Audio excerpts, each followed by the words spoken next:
So Bitcoin broke out, and that's exciting, but what next? Today I want to talk a little bit about the rally that Bitcoin just witnessed above $45,000 and where I believe that it will be heading from here.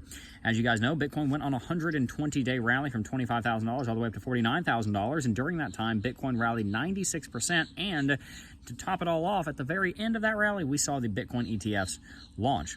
After that, Bitcoin went into a drop, and the very next day after trading began, we began to be bears on Bitcoin and gave three price targets: 38K, 35, and 32,500. Bitcoin hit the top of those price targets and bounced.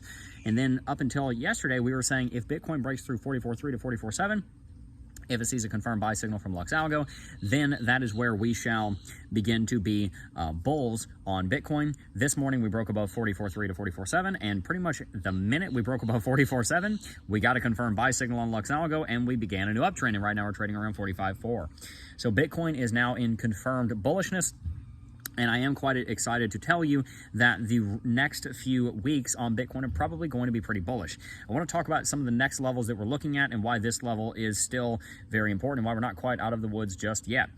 All right, so there is a Fibonacci retracement from the high at $49,000 that you can retrace all the way down to the local bottom at 38, and that gives you a Fibonacci golden pocket of 0.618 to 0.65, and that Fibonacci golden pocket tops out right around $45,000. Bitcoin is just ever so slightly above that Fibonacci golden pocket, and we really need to stay above it, because if we do fall back below 45 or so right now, then that means on the daily chart it's going to look like a candle wick, and Bitcoin is going to have topped out here, and this rally is going to be almost moot. So Bitcoin really has to fight to stay above $45,000 to be able to go into any serious kind of rally over the course of the next couple of weeks, and that's one of the first things that you need to keep in mind. Bitcoin needs to hold here above 45K, at least above 44.4 to 44.7 to be able to go into any kind of rally. The next point to make is that there's this huge uptrending level of support and resistance, currently resistance, that Bitcoin has been contending with over the course of the last 14 months, ever since December of 22. That level of resistance currently sits at 46, which is an important level in its own right, because when we saw Bitcoin set resistance, it initially set a yearly high at $46,000 in late December, and then we went on to 49. So $46,000 and that uptrend are currently what are known as convergent resistance levels that are sitting at $46,000. And if you look at the chart, $46,000 then is the level that we're going to be looking for that Bitcoin needs to break next. So now we're come up with a conundrum, a dilemma here. Bitcoin has resistance right above it at $46,000. It has strength coming from Lux Algo's buy signal and strength coming from MACD and RSI being very bullish, and we are very much hoping, at least at this point, that Bitcoin will be able to break bullish here and be able to rally through $46,000. That leaves us with the question of, will Bitcoin actually break through $46,000?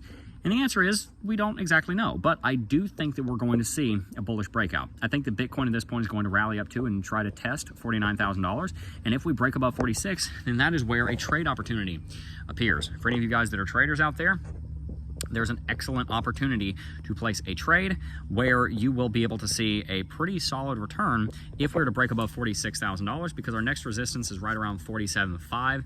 That's the 0.786 level on the Fibonacci retracement from 49 down to 38. So you can put a stop out there, take some profits, and then let the rest of it ride up to 49. Bitcoin is probably going to 49 from here, and breaking above $46,000 is going to be the gateway to getting there. Although breaking above 44.3 to 44.7 was the thing that confirmed the uptrend, we still need to break above 46 because that is the next level of resistance. Now, why would Bitcoin go to 49? Well, the good news is it's not just Bitcoin rallying. Chainlink's taken off, which may have actually started all of this, because Chainlink started rallying before any of this happened, which led many people to be bulls because their Chainlink portfolio started to do well. Chainlink rallied, Bitcoin's rallied, Solana's rallied, Cardano's rallied. Many of your other favorite cryptocurrencies have also rallied, and so the whole market is starting to move, and that gives a sense of momentum. It's hard to stop a freight train. It's much easier to stop a snail. Like, it's small. It's not that big of a deal. Just go pick them up. He stopped. Like that. How hard was that, right? You try and stop a 100-ton midnight freight train, and good luck. Right now, you've got a market that's worth $1.5 trillion moving up 5% over the last 24 hours. That's a lot of momentum. And that momentum is not just in Bitcoin, it is also in the altcoins. And so when you have that new momentum being built in the markets, that's where you start to ask the question, okay, are we going to see are we going to see this market continue? And I think that you are. I think you're going to see some follow through on the altcoins. I think some altcoins will start to hit new highs. Solana is right there at the shoulder line, the neckline of its inverse head and shoulders pattern that points to $123.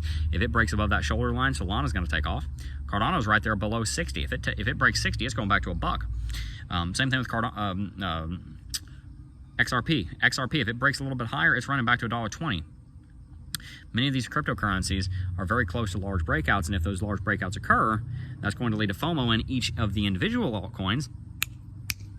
Popcorn pops, and the whole thing starts moving, and then that gives Bitcoin the backing that it needs to go to 49 because there's a bunch of altcoins that are performing very well, and if Bitcoin is performing very well, then it's probably because it's leading that market.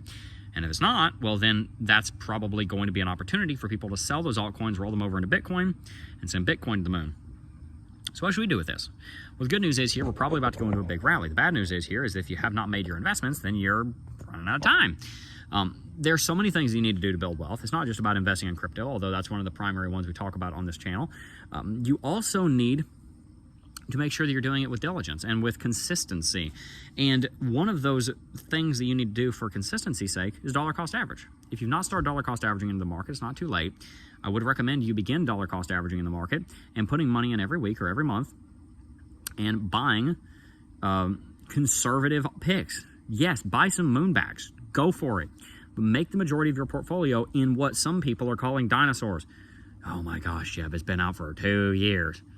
Yeah, well, you know what? There are some huge companies that were tiny a year to 2 years to 3 years after they launched. The fact of the matter is, many of these projects will still 5 to 10x, and that's a huge return. So we shouldn't turn our nose up and say, 500 to 1,000%. It's not good enough for me. I need 25,000%. When you're looking at 8% in the stock market. Okay, so we need to do away with that. That is nonsense. Let's stop thinking 5 to 10x is not much. Yes, we can do more, but let's start off with layering up our investment strategies by doing the easiest thing first, right? If you're trying to harvest a fruit tree, you're going to pick the fruit on the bottom first because it's simple. That doesn't mean you're just going to leave the fruit at the top. But if you run out of time and the day's over, it stops raining, at least you got the biggest harvest that you could if you got cut short. If you got this big fancy plan to invest in cryptocurrency and you don't manage to get to it, at least you invested in Bitcoin and Ethereum and a few medium cap alts. I'm not telling you not to invest in small cap altcoins that could go 25, 50x. I'm telling you to start with the low hanging fruit. And many of these medium caps will 5 to 10x. All you gotta do is buy them. The track record is that it's very easy to sell them to you. It's very easy to pitch, I should say. So just consider that. Dollar cost average, get yourselves some medium cap altcoins, and be very careful of the doctrine of the Pharisees that says that you can only buy something that'll 50x. Sure, buy things that might 50x and do your altcoin research. But dollar cost average into the big caps, into the medium caps, and then, into the small caps. Put some in there too. And ride this altcoin market because you're going to make a lot of money in this bull market if you do that, I think.